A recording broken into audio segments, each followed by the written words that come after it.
Hey, Drew, how you doing? Well, a little tiredikins, John. Yeah? Yeah. I ran outside today because I thought it was such a beautiful day, and I got about 12 minutes away from where I started, and I thought, my God, what a disastrous mistake this was. It was hotter than hell.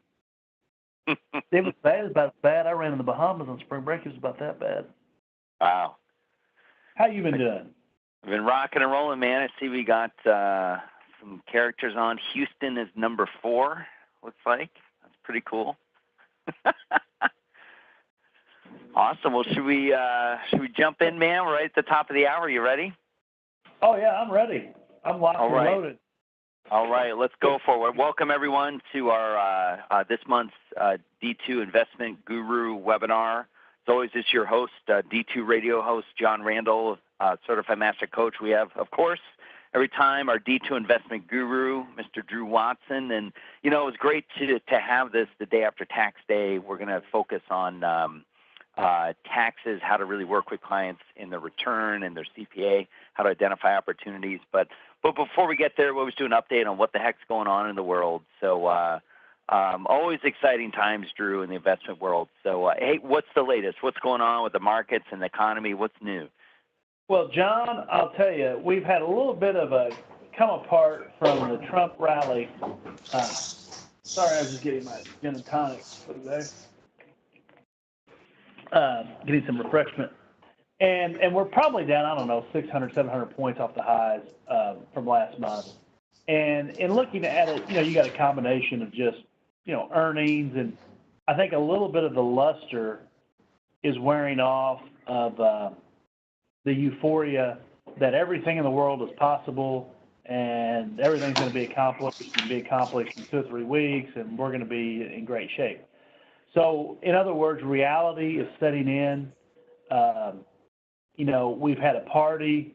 I don't know if we would call this maybe a little bit of a hangover, but this is kind of one of these deals, you went to the frat house, had a great time, and maybe you need a little rehydration to get you through your morning classes. So, yeah, I think, by and large, I feel like the internals and the real kind of bulwark of the economy is still in pretty good shape.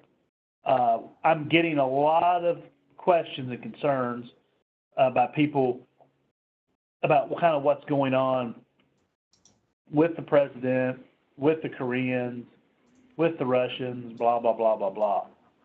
I do think we need to always be aware that our clients, especially retired clients, are absolutely bombarded probably 24 hours a day, if they would stay up, with media reports that really simply may not pertain to them at all, and in the worst cases may not even be true at all.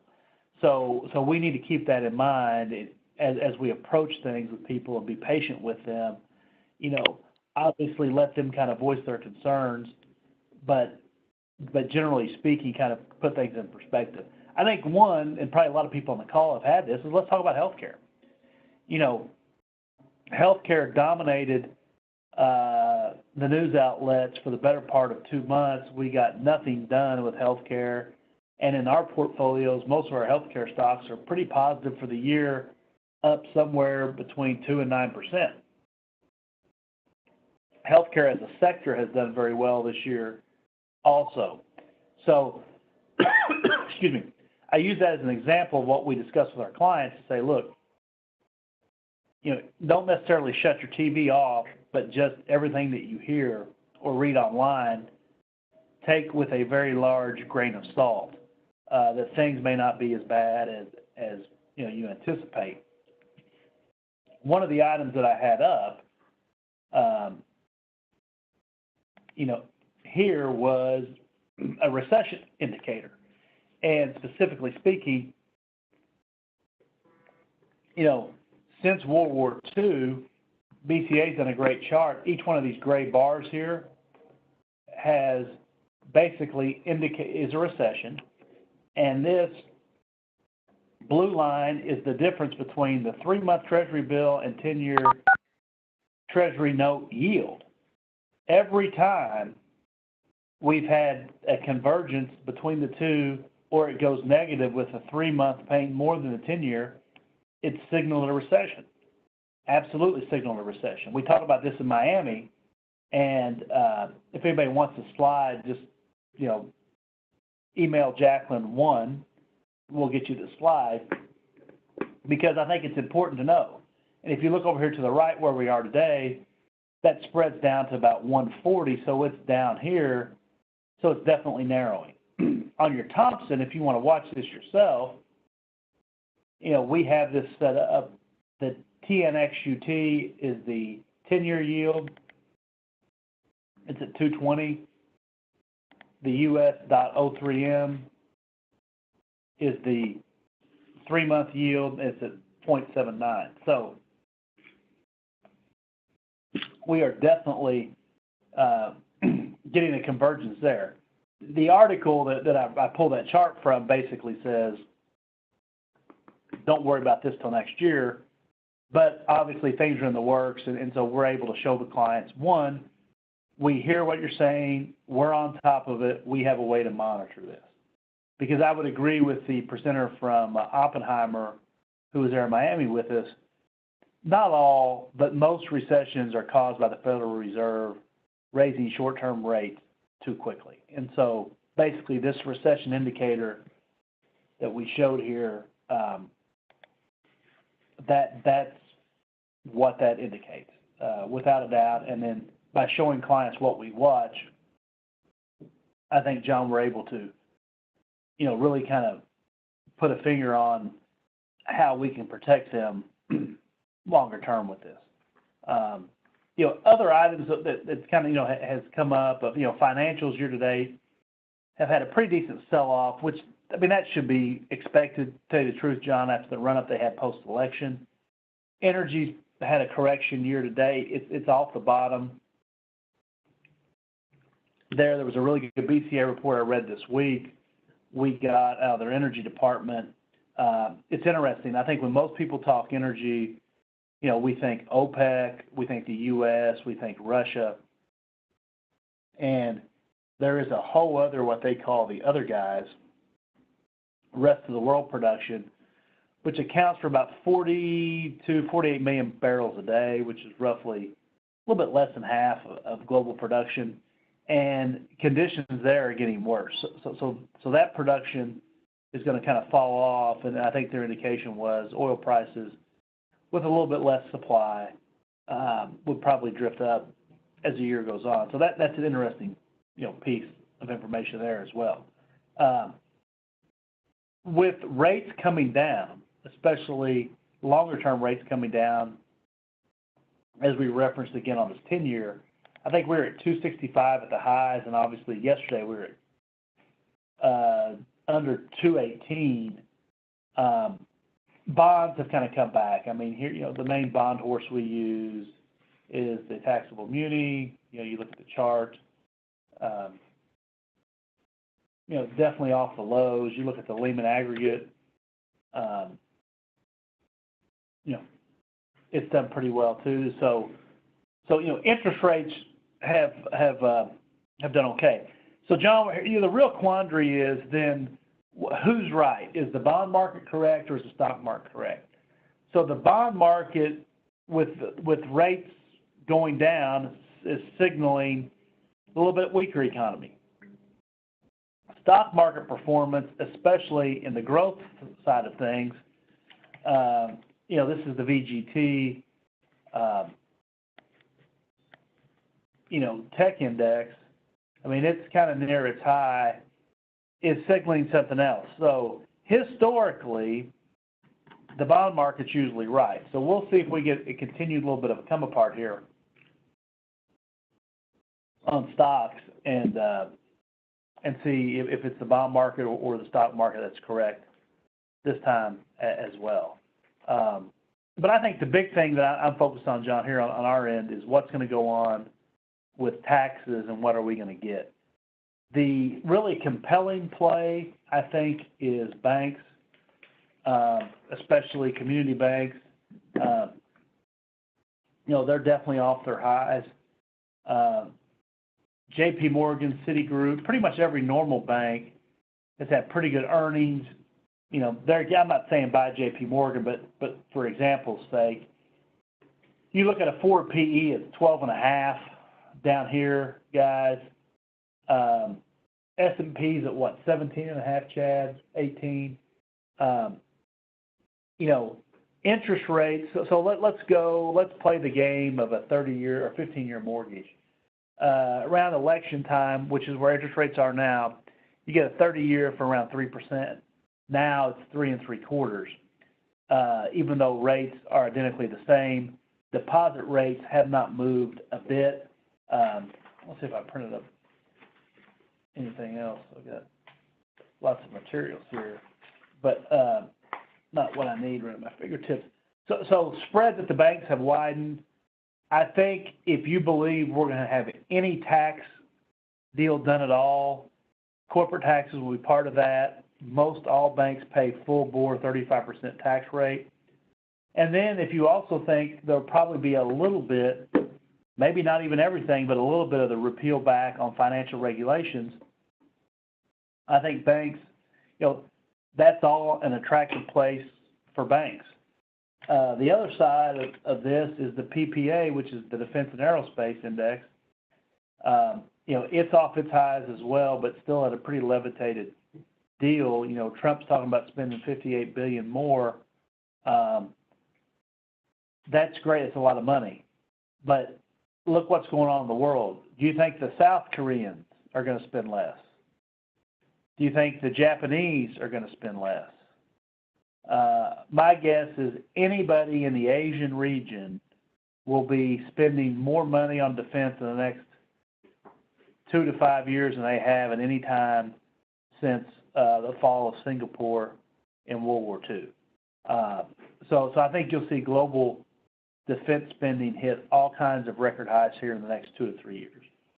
And I use that as a time frame. I think, John, a big part of our job is to get our clients thinking past next week or this summer to more of a reasonable time frame.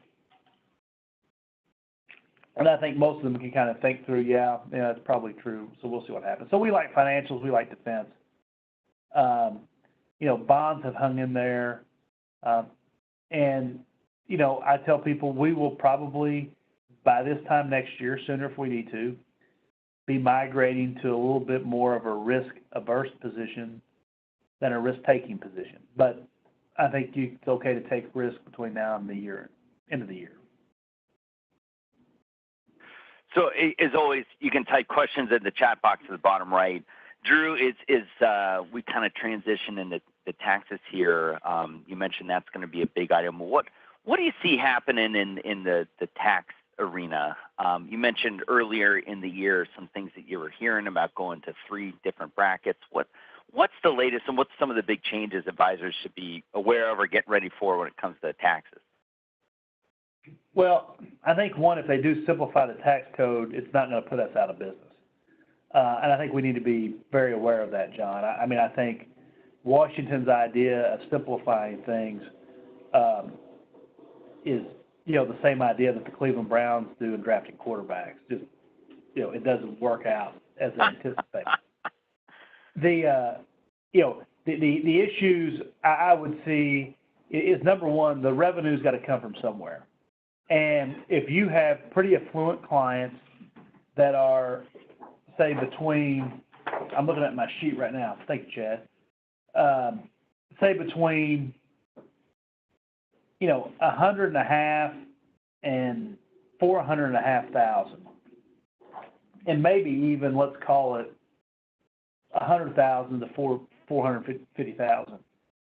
If they have state income taxes, or they're very charitable, chances are they're probably paying AMT. And there again, I'm going to full disclosure, I am a Republican, but I think what has to be noted is they want to get rid of AMT and put in these brackets, a lot of people that maybe slid by because of the high deductions at, say, AMT at 26% or 28 might find themselves paying like 33. So, that's not necessarily a good thing, but it's going to be couched as tax reduction. So that's one thing to be aware of. The other thing to talk about is on flow-through entities of just taxing everything at a flat 20 or 25%. For your big hitters, it's going to be an unmitigated home run compared to what they were paying before. But for your smaller people, there again, with a Schedule C under, say, 150,000, it's probably going to be more taxes. I think the other piece on this is Medicare taxes are going to have to go up, and that's all going to be all done through payroll. Mm-hmm. And I think basically, I wouldn't be surprised. I talk about what goes on in South America. Probably some of the best funded and best operated, programs like Social Security and Medicare are in South America. Most of those people came out of the Chicago school, as they would say in Scarface. When they go to Bolivia to look about moving some product. The ones that came out of the Chicago school with Milton Friedman, like in Chile and some of those other countries, they have a range. And to retire and have health care, when most people start drawing in our country, say at 62, they know that that's a 20% tax. And it's shared between the employer and employee. And if you do your Social Security and Medicare here, we're at 15.3.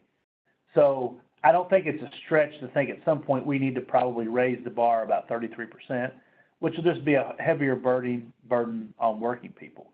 That's what kind of infuriates me when it comes to Obamacare, is I think this is a sham, because here's Anthem stock. So let's go back 10 years for Anthem. I mean, it's clear to see that the only people making money in Obamacare are the insurance companies. You're at 170 here for Anthem. Humana has gone from 40 to 220. United Healthcare, $70 to 170. The only people making money on Obamacare are the insurance companies, because essentially you have a few million people, 18 million I think, didn't have any insurance.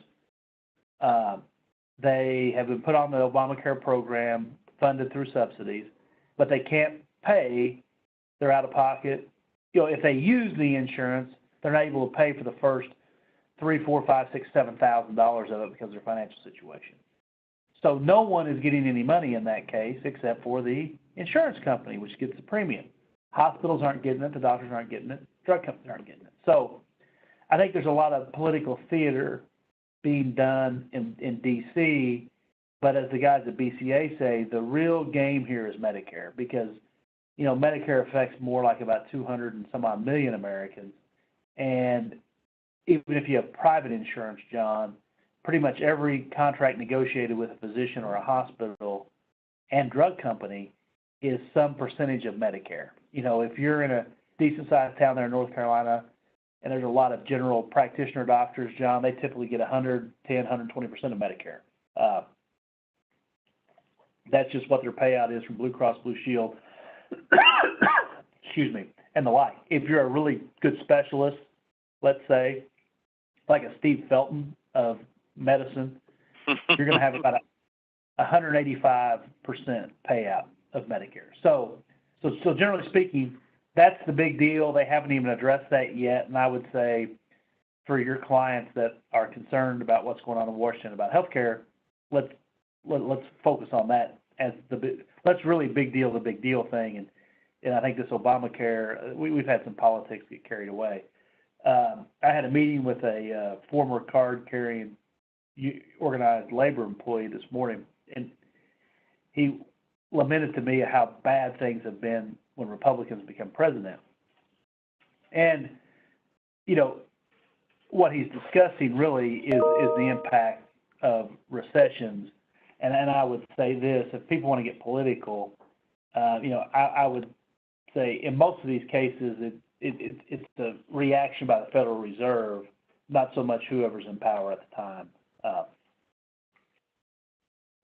that creates those recessions. Great points. Really good points. So I think the importance of this taxes in clients' lives, this is really a way to separate yourself from the average advisors. You know, if you can get in and help people find tax savings, you're really finding your way into the hearts of your wealthiest and best clients and your best prospects. So this is really an important area. So we want to talk a little bit about how you can identify opportunities on a return, how you can maybe work a little bit closer with the CPA. But Drew, let's just talk from a really high level. I mean, why should an advisor think about looking at a tax return, looking at the tax perspective of a client, and what's some of the benefits they could yield from that? John, you made a great point, the perspective of the client. So let's start there. You're a typical client. You work for a living. You're pretty smart. You save money. Basically, you fall into one of two camps. One, I'm going to try to do it myself, or two, I just hand it over. Even your do-it-yourselfers really are relying more on the technology of the step-by-step TurboTax, saying, if your 1099 says this, press this button. If not, press this button. The people that turn it over to professional typically are almost scared of it. It's like the tax documents have come into the home. It's like the plague ship coming into Venice from the Far East during the Black Death. And it sets over on the counter, by the refrigerator or wherever people keep their bills, never to be opened until it's taken to the CPA. So in that camp where people really just avoid it, it's basically they just turn it all in, they get it back. It's the equivalent of probably getting medical work, blood work done. I mean, unless the number on there is an absolute screamer saying HIV positive, they're probably just going to throw it in the drawer and just go on with life and either think they got to write a small check or they're getting money back. And even if they get a lot of money back, they just kind of keep doing that. So you need to bring the return to life and show them where the opportunities are just by probably paying a little bit more attention and make that part of your value add on the financial planning fee. For your do-it-yourselfers who are chronic engineers or really kind of deep in the weeds thinkers that want to do it on TurboTax or Quicken, if you start doing some Roth conversions, eventually they're going to realize they've been stumped and they probably need to get a professional to do this. They're going to throw up their hands. And when I work with those people, it's more of a kind of what-if game. If you're a spreadsheet person, it's kind of the if-then statement. If you're a child of the 70s and 80s, it's the old choose-your-own-adventure books. Do you remember those? Yeah. Yeah. So, yeah, that's how I work with those people. So those are two clients' perspectives, and that's where I start. From my perspective is either way, I mean, it's a bona fide treasure trove of information that there is no downside to getting a client's tax return. There is absolutely no downside to it. So you're going to, even if there's no usable information for you, you're going to have the knowledge of what they have coming in, and you can use that for great examples of future potential value adds that you can provide. If there are opportunities, and almost always there are opportunities to be harvested, you kind of go for that. Under the first scenario I painted, like I had a lady come in today, she's a CPA. She brought her taxes in. She's the head of a tax department of probably the second biggest business in town. Drew, what do we do? Then it's kind of the what if. Well, have you thought about a farm? Well, we talked about rental houses. How would that look? And I kind of went through it with her. Even the fact that she's a CPA, she kind of went along with me. I took more of the left-hand seat there in the cockpit, kind of went through it. And I said, and then we went forward thinking on how I could provide value. How old are your kids? When's college start? What are the thresholds for the tax credits for college? What can you do to reduce your AGI to get to those levels, et cetera, et cetera, et cetera. So there is no downside to having those returns. And so no matter how technically astute your clients are with that, because keep in mind, just because they're CPAs, they may have a very specialized niche. And generally speaking, if they're working for a bigger company, that's what they do. They either do corporate tax, they do, other accounting functions, general ledger, payroll, et cetera, and you can still provide them a lot of value, an immense amount of value off those returns. So let's get down into what that value could be. So what's some of the specific things advisors could look for on a return to provide some value for clients? Well, I had about 17 things written down in our server crash, so Jacqueline's recovered what she could. Let's pull up the first one here. You want just the return? Yeah, let's start with the general return.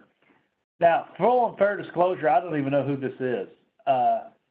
In classic Cheney and Watson, in fact, can I put an X there? Or what, turn everything off? Yeah.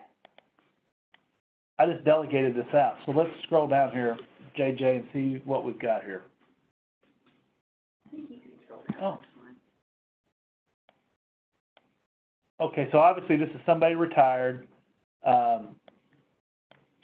We've got, qualified dividends. Let's see. So this is a single person. Okay, so that'll be good. Qualified dividends, a little bit of capital gain. You've got your money coming out of your IRA. You got your pension. About 85% full board of the Social Security's tax, and you got an AGI of $55,000. Okay, let's go to the next page.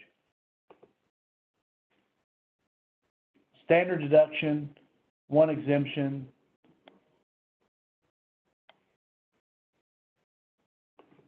And basically, what we've got here is somebody that didn't pay in near enough. So what we've got is they owe about $3,100. So generally speaking, in this type scenario, John, I would go in and look at where the money is coming from. So let's go back, flip it over to the first page. And specifically down here, because chances are on the IRA, I think most people gross up the IRA to get the distributions, okay? So the first thing I would look at, John, is would they be better off having taxes coming out of their Social Security, which the maximum they can have is 25%, so that'd be about $4,500, okay? So they were going to owe about $6,500. So if you shaved $6,500 off of this number, you have about $15,000 plus 16,509 plus 9,000. It's 41. And then what you end up getting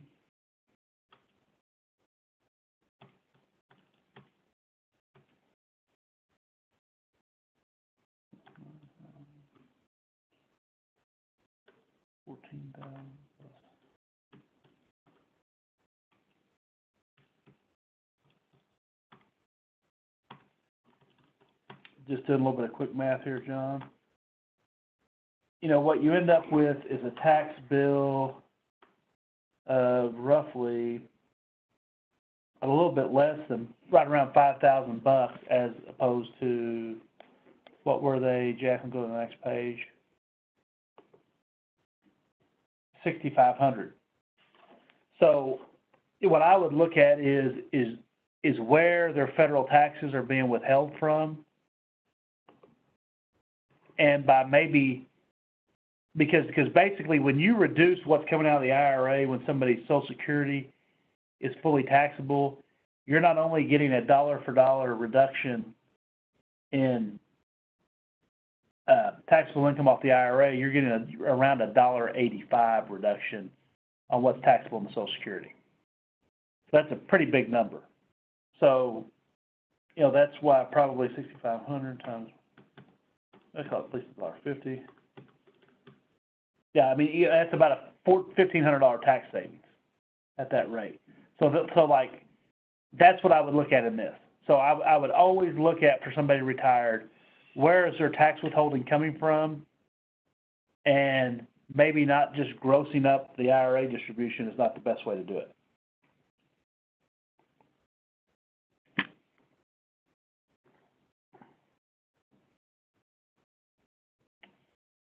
So the question came in from Houston, number one. So withhold more from Social Security? Yes. So Trevor, most people don't have anything withheld from their Social Security.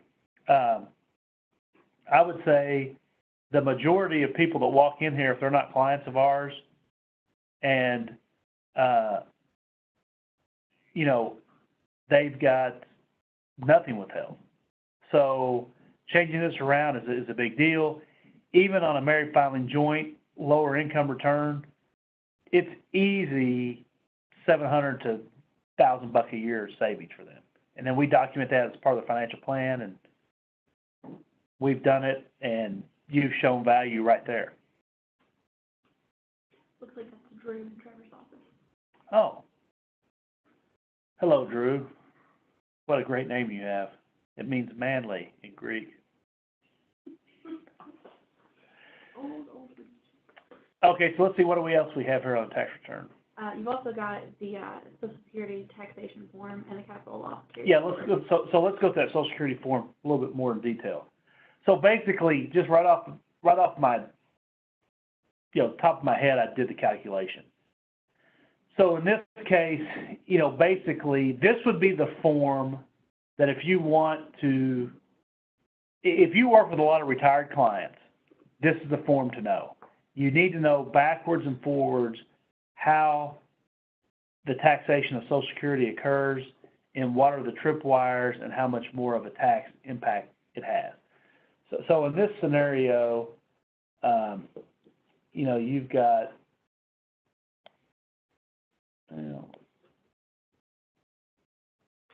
let's see, this is the return we just did.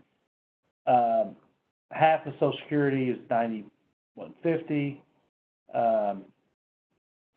So if you shaved $6,500 off this number, the $39.64 by reducing what comes out of IRAs, let's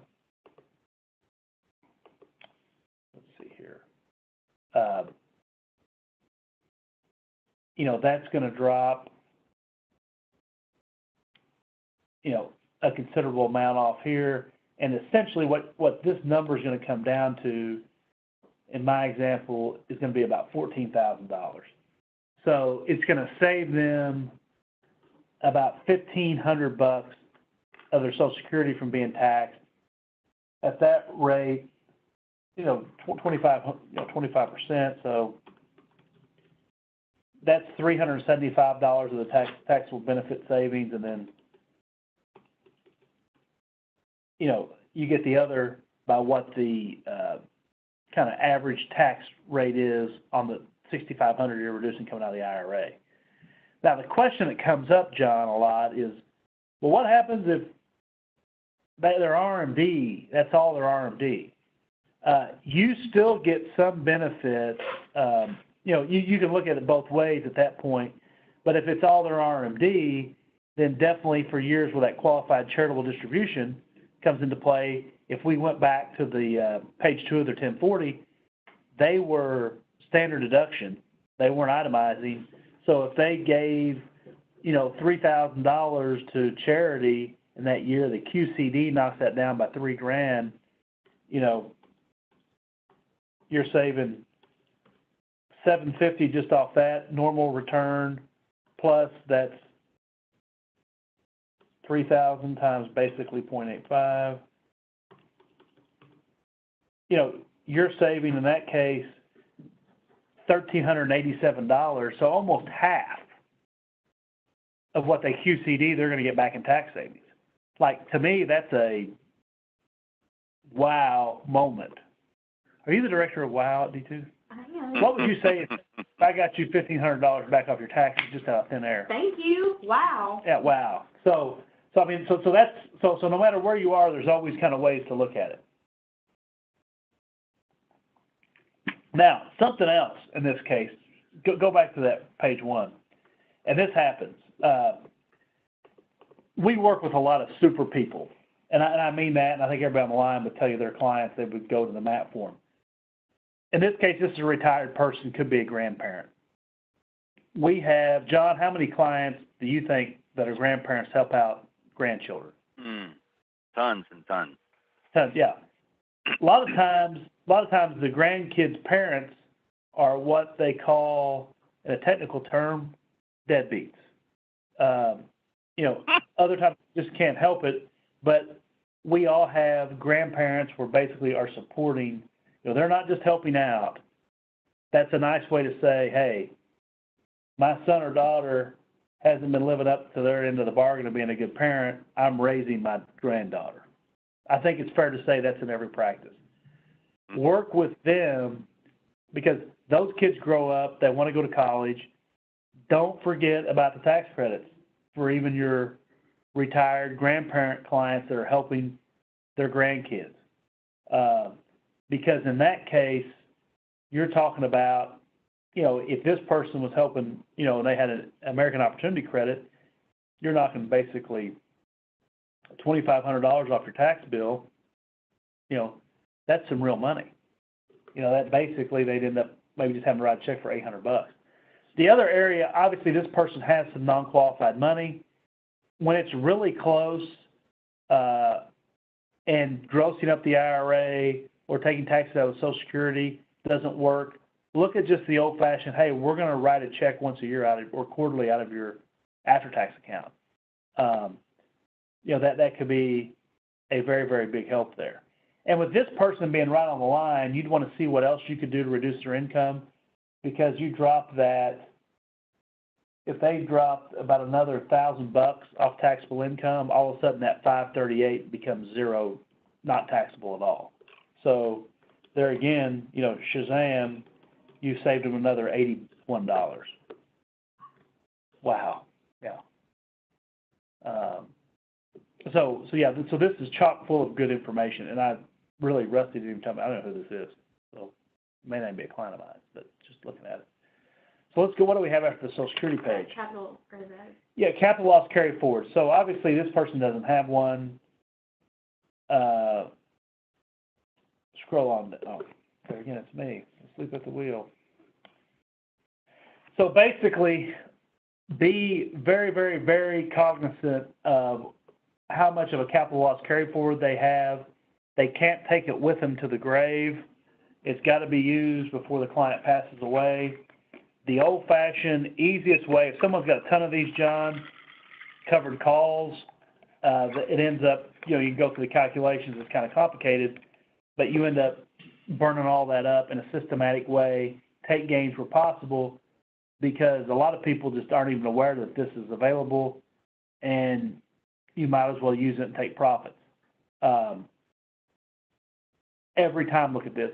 So this is somebody really that should have a $3,000 loss on their return as well, because that's the maximum they can take if they don't have gains to offset it.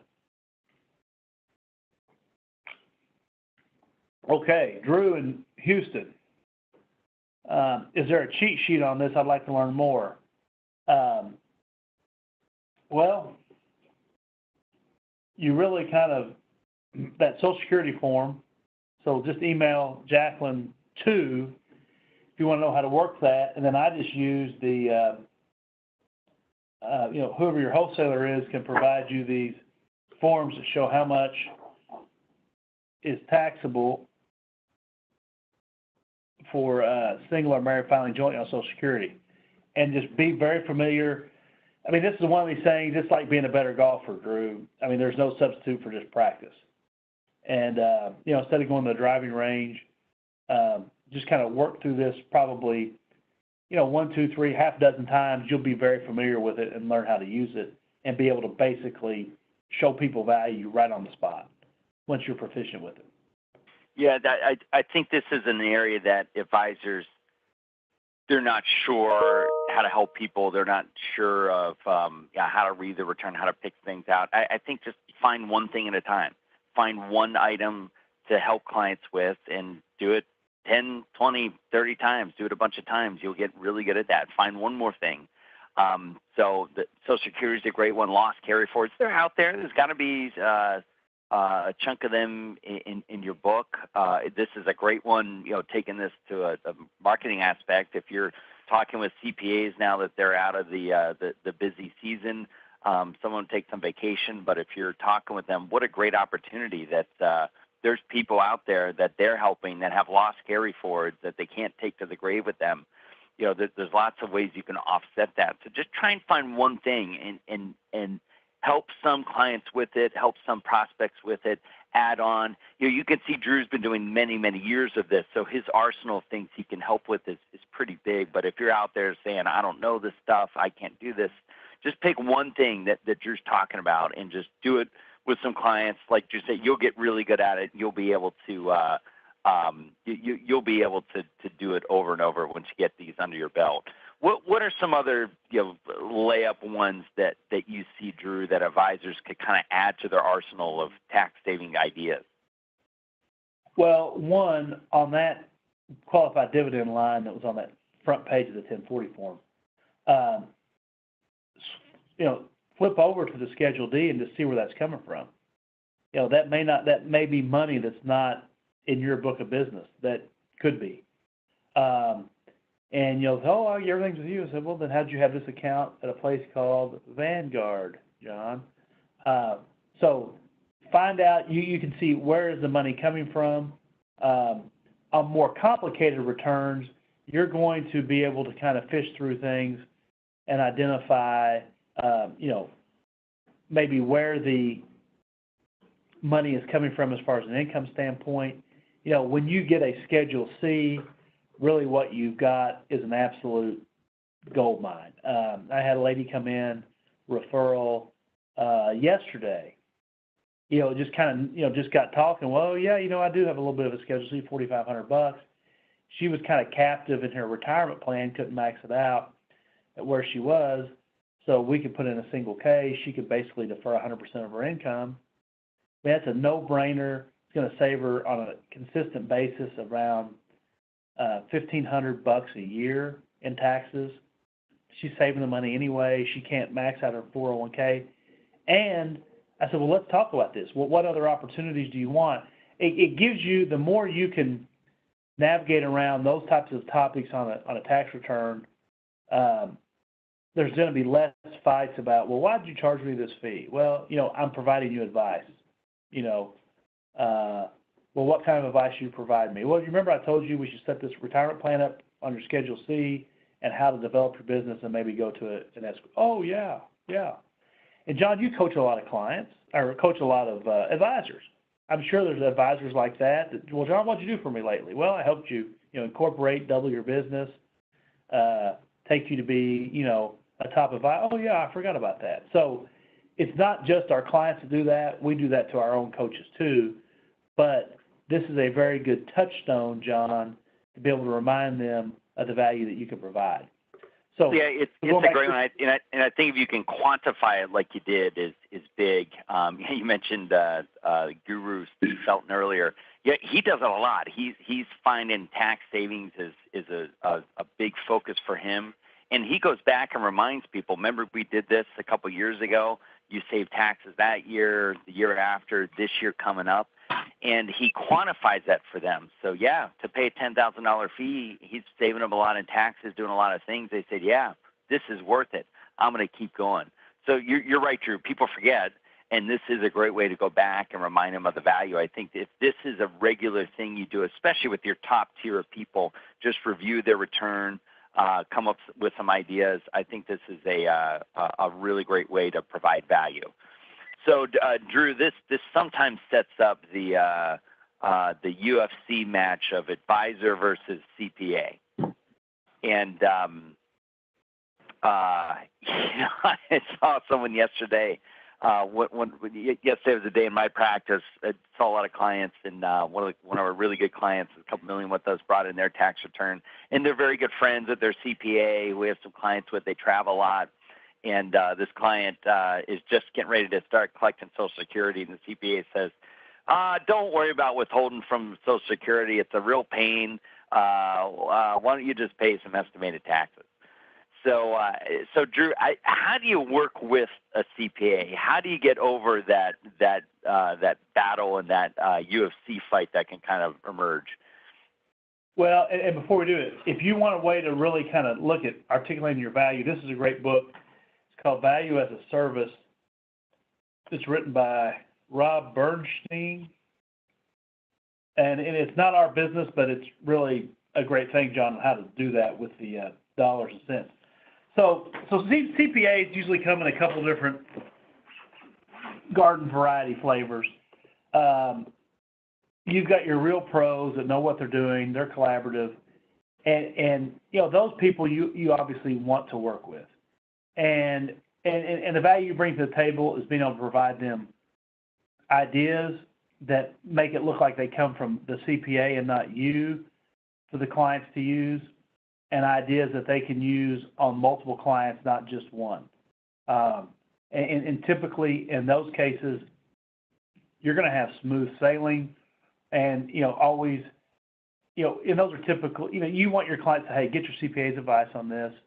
Let's hear what she has to say. Then we'll kind of match it with what our thoughts are, and see where we are. Then you've got others that are kind of what I call shade tree accountants that may not really know much more than the guy working down the street at the oil change place that does TurboTax. So you have to be able to differentiate. Those people are going to be dangerous, especially for your clients.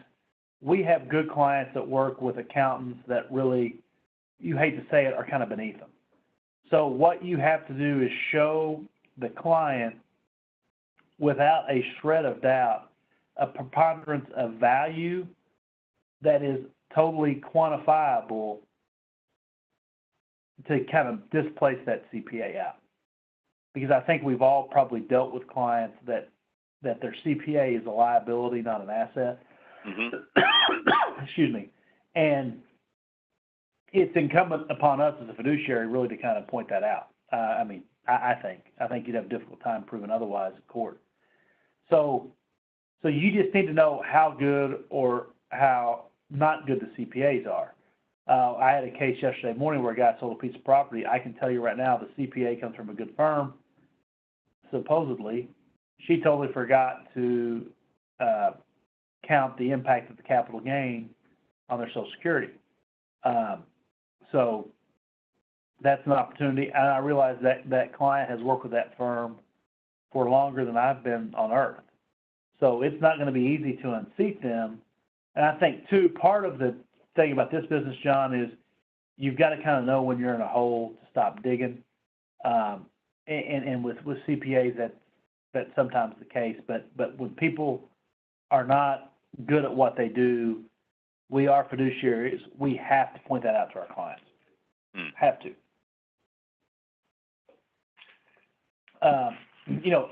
Usually where you can be a lot of value is on Roth conversions, because those are something that's not a garden variety deal.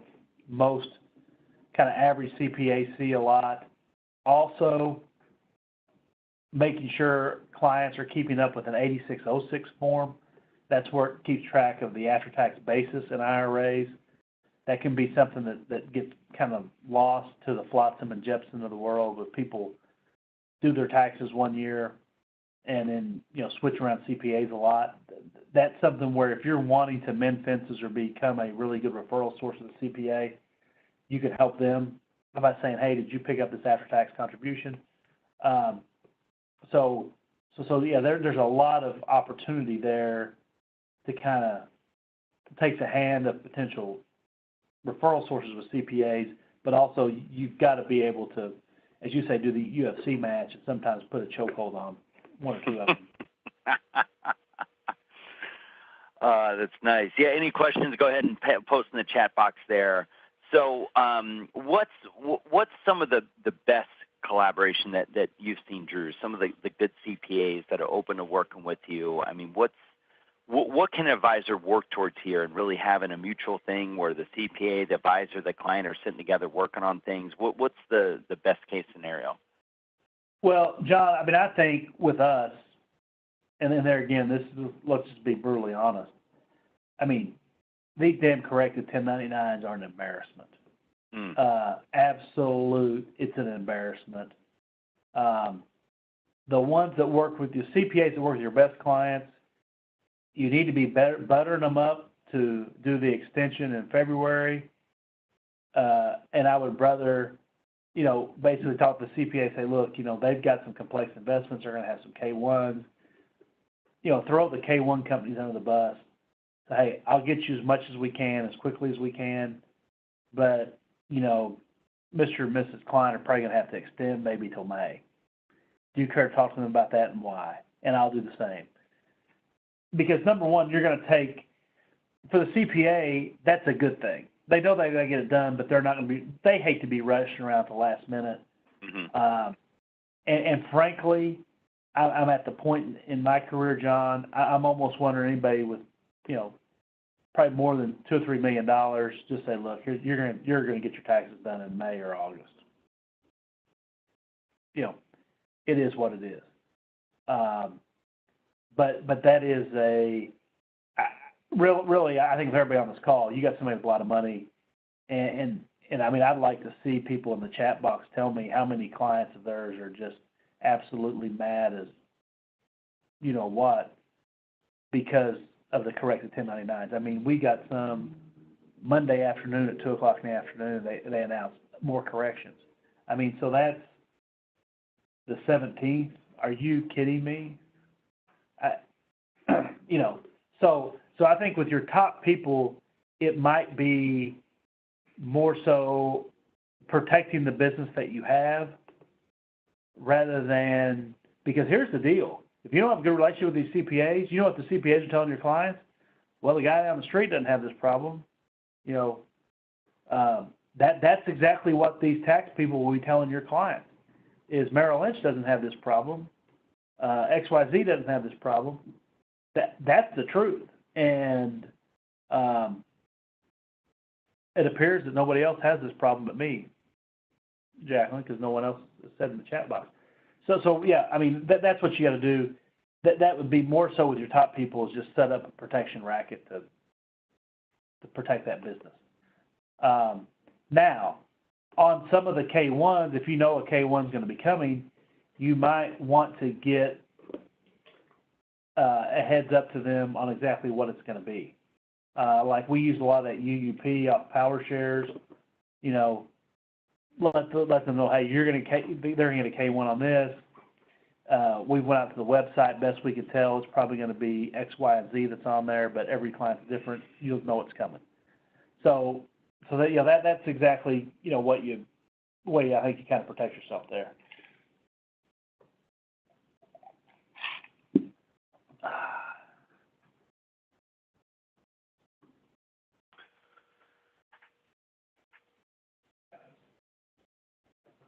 So I don't see any more items in the chat box here. So Drew, I think you brought out probably more items than a lot of the advisors are providing in here. So let's talk about next steps and maybe first things the advisors could do to get this going. So it sounds like number one, just getting the returns from clients is the first step. And then looking through for some of these opportunities, it sounds like the first thing that every advisor should be doing is a follow-up. Absolutely. And this needs to come from you or your most long-term, long-tenured employee. Because, people will provide the information to you, but this is something that I would not have an intern do.